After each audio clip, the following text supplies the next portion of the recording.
I didn't mention actually how much I've spent. Racing dollars wise, the first upgrades were only about 11,000. It was really cheap. Second lot of racing dollar arrays were quite dear. I think there was about 170,000 racing dollars. They were expensive.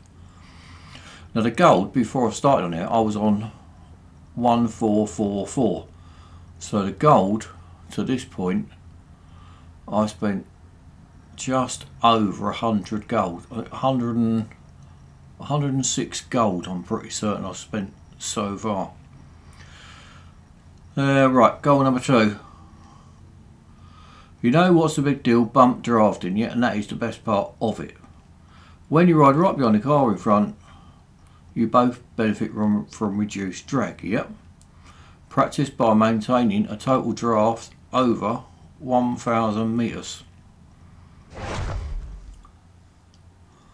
So if you've not done NASCARs before, drafting, or what we call in Britain would be slipstreaming.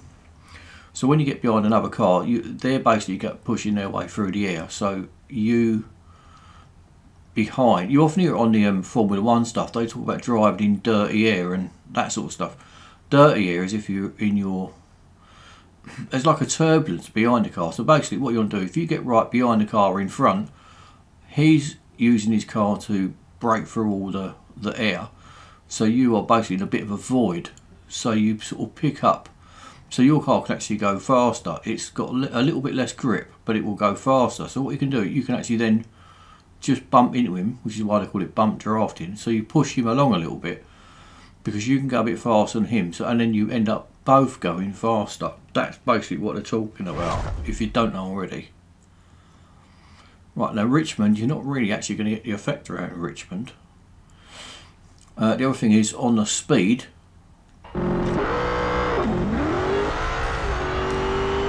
On the speed side of things, I'll pull back here a little bit.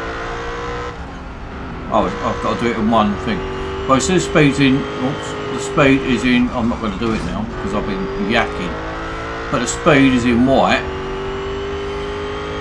and then the speed changes to yellow once you're right behind him.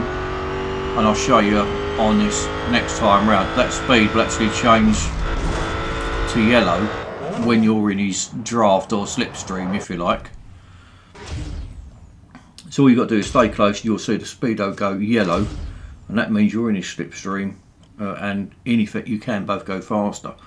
But you'll really notice it at Daytona and Speedway. You don't really notice it round here once you get racing, but this is just a little practice session of it. You'll see what I mean, it'll go yellow, the speedo,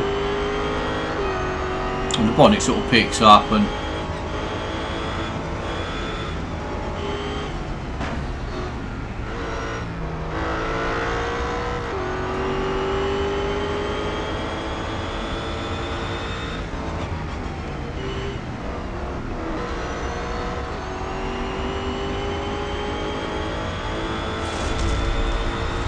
so obviously on there that's got this saying you've got to do 1,000 metres, but I didn't honestly look there, but we must already have been at 900 or something or other, because there's no way that was 1,000. That would be probably a couple of laps worth. But you will pick that up as you go through. If you've not had NASCAR before, you'll pick it up as you go through here, and it is, in my opinion, the best part of the whole game is drafting in a NASCAR, because the car, say for argument's sake, it will go, I mean it's not the right figure, but say for argument's sake it will go 100 kilometers per hour or 100 miles per hour, makes no difference. When you do the drafting, when you push him along, and then you'll go out of his draft into the next car in front of him, and also if he's behind you, you get a bit of draft from him behind as well. So if you can get in between a couple of them, you can get the benefit of the less wind resistance by the car behind and the car in front.